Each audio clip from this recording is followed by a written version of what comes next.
so I've told that what it's doing, these two what they're doing. So that's the joystick and the remote controls. Yeah, I've basically paired them up to the machine, so now I need to tell them what they're doing. Right. So that's mode 8. Let's get at that. Mode 8.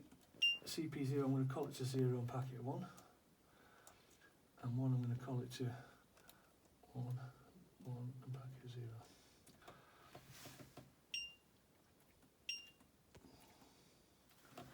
And that should now be saved.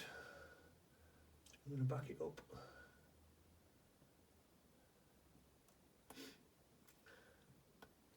So now it should follow that path that you've just trained it using the joystick or the remote controls basically. Yeah.